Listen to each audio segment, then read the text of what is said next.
दोस्तों नमस्कार, मैं पंडित योगेश द्विवेदी माँ गायत्री ज्योतिष कार्यालय की तरफ से आज मैं आपको विक्रम संवत और ईसवी सन के बारे में बहुत ही महत्वपूर्ण जानकारी शेयर करूंगा। आप सभी लोग नया साल अपना 1 जनवरी 2026 से मनाते हैं, लेकिन क्या आपको मालूम है विक्रम संवत हमारा इस ईसवी सन से लगभग 57 साल पुराना है। और जो शक संवत है, शक संवत से लगभग 135 वर्ष पुराना हमारा विक्रम संवत है। और पौराणिक वैज्ञानिकता की अगर बात करें, हमारी जो हिंदू भारतीय जो संस्कृति है उसमें ज्योतिष शास्त्र की अगर हम लोग बात करें तो ज्योतिष शास्त्र कई लोगों को कपोल कल्पित लगता होगा और उस पे कई लोगों को विश्वास नहीं होगा, लेकिन अगर उसकी पूर्ण वैज्ञानिकता की बात करें, मैं आपको ये जानकारी देना चाहूंगा कि प्रकृति जो चीजों को समझती है, जिस भाषा को समझती है, वो है तिथियों की भाषा, ना कि तारीखों की भाषा। क्योंकि हमारे फसलों का उत्पादन तिथियों के अनुसार होता है, तारीखों के अनुसार नहीं होता है। भारत देश में एकमात्र ऐसा पूरे संपूर्ण विश्व में देश है जहां पर 6 ऋतुएं हैं। ऋतुओं का निर्धारण जो होता है ग्रह नक्षत्रों की चाल से होता है। सूर्य के राशि प्रवेश के अनुसार हमारी 6 ऋतुओं का निर्धारण होता है। सूर्य जब मीन और मेष राशि में होते हैं तो वसंत ऋतु का आगमन होता है, और वृष और मिथुन के सूर्य में ग्रीष्म ऋतु का प्रारंभ होता है। अगर आप देखेंगे कर्क और सिंह की, अगर हम सूर्य में जब कर्क और सिंह राशि में प्रवेश करते हैं तो उसमें वर्षा ऋतु का प्रारंभ होता है। इस प्रकार हमारी ऋतुएं विभाजित है, शरद ऋतु, हेमंत ऋतु और शिशिर ऋतु। यानी कि हमारी ऋतुएं भी ग्रह नक्षत्रों की चाल के अनुसार बदलती हैं, ना कि तारीखों के अनुसार। आपको एक जानकारी मैं और देना चाहूंगा, समुद्र में जितने भी कार्य किए जाते हैं उसमें तिथियों का बड़ा महत्व है। समुद्र में जो भी ज्वार भाटा आता है वो चंद्रमा की कलाओं के कारण आता है, और इसका भी पूर्ण रूप से वैज्ञानिक तौर पे स्टडी की गई थी हमारे ऋषि मुनियों के द्वारा। ऋषि मुनियों ने हजारों वर्ष पूर्व ही ये बता दिया था कि चंद्रमा का प्रभाव पृथ्वी पर पड़ता है। समुद्र में जो ज्वार भाटा आता है वो चंद्रमा के कारण आता है।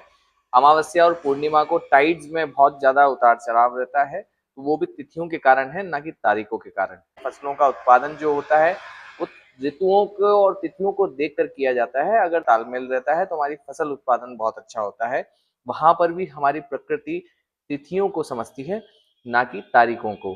और अगर स्पेस क्राफ्ट के जितने भी प्रोजेक्ट हैं उसमें ग्रह नक्षत्रों की प्लानिटरी पोजीशन, वर्तमान जो वायुमंडल है, प्रकृति का जो भी वर्तमान वातावरण है, उसमें तिथियों के अनुसार उनकी स्टडी की जाती है और उसी अनुसार अपने प्रोजेक्ट को तय किया जाता है। तो वहां पर भी तारीखों का महत्व नहीं है, तिथियों का महत्व है। तो तिथियां जो हैं पूर्णतः वैज्ञानिक है, पूर्णतः सटीक हैं। ज्योतिष शास्त्र को कोई गप और कपोल कल्पित समझने वाले लोगों को शायद ये जानकारी नहीं होगी। भविष्य पुराण के अनुसार इंद्र के पुत्र थे गंधर्वसेन, उनके 2 पुत्र थे, भर्तरी जो महान कवि हुए, और एक पुत्र थे विक्रमादित्य।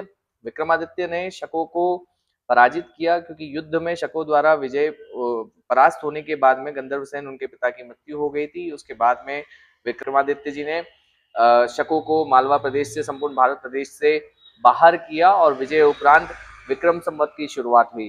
विक्रम संवत जो है हमारा पूर्णतः वैज्ञानिक दृष्टिकोण से बना हुआ पंचांग है, और हम लोग भारत की आजादी के बाद भी आज अंग्रेजों की गुलामी के प्रतीक के तौर पे इस अंग्रेजी नववर्ष को मनाते आ रहे हैं। अंग्रेज तो चले गए, लेकिन उनकी गुलामी के प्रतीक आज भी हमारे भारत में हैं। जिस प्रकार आप लोग 1 जनवरी 2026 मना रहे हैं, इसमें किसी प्रकार की नवीनता नहीं है। हमारा नया साल शुरू होता है चैत्र शुक्ल प्रतिपदा से। चैत्र शुक्ल प्रतिपदा की अगर हम लोग बात करें तो षष्ठी पे प्रथम सूर्योदय जब हुआ था वो चैत्र शुक्ल प्रतिपदा को हुआ था। प्रकृति उस समय सबसे अच्छे एक वायुमंडल और वातावरण में उस समय हुआ करती है। चैत्र के महीने में सबसे कम रोग हुआ करते हैं। वायरल और बैक्टीरियल इन्फेक्शन जो बीमारियां होती हैं उनकी वजह से वो सबसे कम होती है चैत्र के महीने में। और उस समय हमारी जितनी भी वातावरण होता है, हमारा जितना भी चराचर जीव जगत होता है, वो बहुत ही उत्साहित रहता है। मन में सभी लोगों के असीम उत्साह होता है। तो जो नव संवत्सर का और वसंत, अगर ऋतुओं में बात करें तो ऋतुओं में जो राजा है वो वसंत को बोला गया है। वसंत ऋतु का आगमन का वो महीना होता है चैत्र का, और हमारे नवरात्र जो की शुरुआत होती है चैत्र शुक्ल प्रतिपदा से। तो नया साल जो भारतीय परंपरा के अनुसार आपको मनाना चाहिए वो आप चैत्र शुक्ल प्रतिपदा से मनाएं। और ये भी जानकारी रखें कि वर्तमान संवत कौन सा चल रहा है। वर्तमान संवत चल रहा है 2082, जिसका नाम है कालयुग नाम संवत्सर। विक्रम संवत के साथ में शक संवत जो चल रहा है वो विश्वावसु 1947। विक्रम संवत के साथ में हमारा शक संवत चल रहा है 1947। इसका भी आप लोग ध्यान रखें।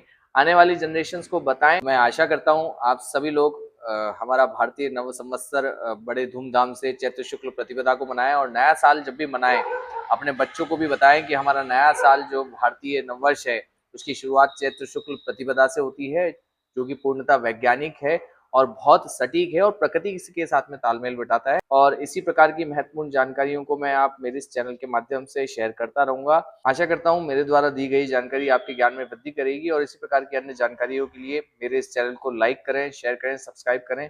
तब तक के लिए पंडित योगेश द्विवेदी का माँ गायत्री ज्योतिष कार्यालय की तरफ से प्रणाम।